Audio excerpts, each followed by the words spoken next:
Hi Sam, thank you for your amazing course. My question is, you always say that you study best practices of this or that techniques, as most likely the problem was already solved well somewhere in the world. Can you please describe your approach to understanding these best practices? More likely they are not public, and what is the way to get private knowledge? Yeah, so this is a good question. What I like to do is I'm only ever learning about the thing I need to know about like immediately, because that makes it so much more relevant and exciting. So I typically, you know, if I'm trying to learn sales, I'll be learning about sales and all of this.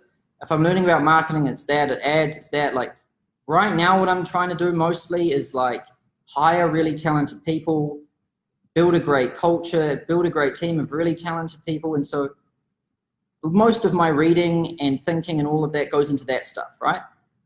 That's a really good way to learn, because everything's always relevant and exciting to you. Then what I do is I look at two things. One is the assumed truth, right? Which is like the orthodox method, right? And I want to know what that is, first of all, because it's almost, you can almost guarantee that's wrong.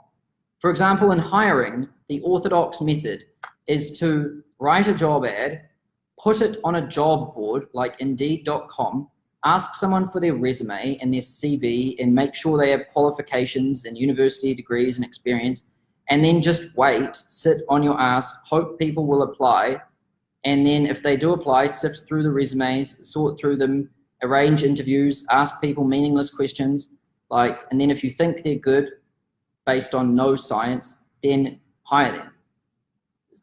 I tried it, it sucks. It's the worst way to hire people.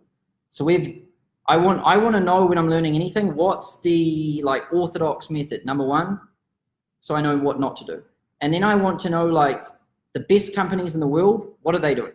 So like the Google, the Facebook, the Amazon, the Netflix, all of the companies that are pushing boundaries on things, and all the companies that I know are good at these things, because Google has really good people that work there.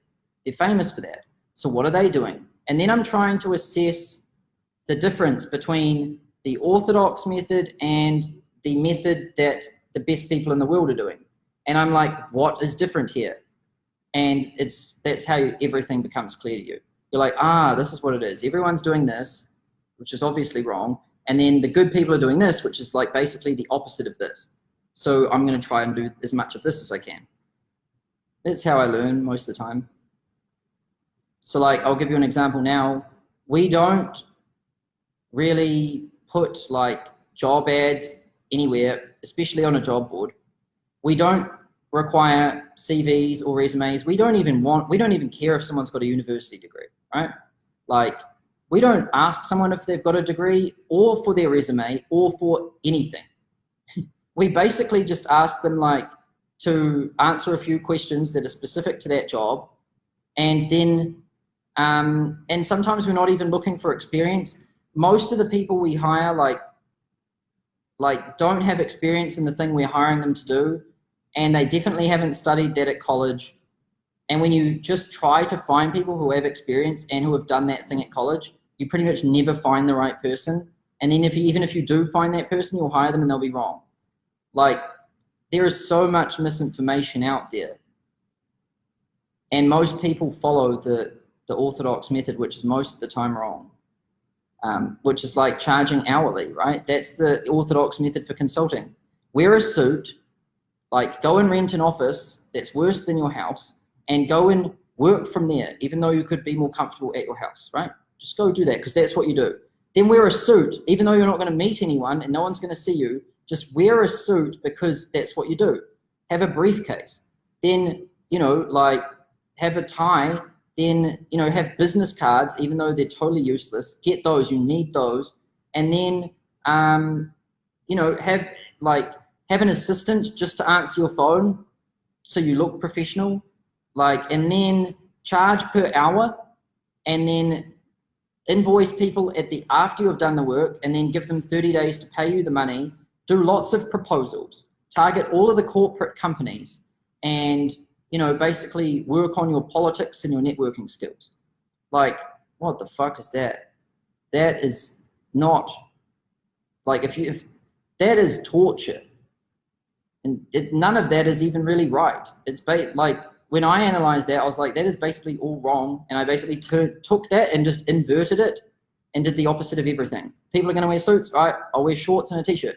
Office, home, all right. Assistant, I'm not even going to have a phone number. Business cards, no business cards. And then hourly, none of that. In fact, am I going to go to people's offices? No. I'm not even going to talk to people. I'm going to put my consulting in a course. And then I'm going to charge a one-off price. And then I'm going to do the calls as a group. Just break all the rules, everything. But only when it makes more sense. You know, you don't want to just break rules just for the sake of breaking rules.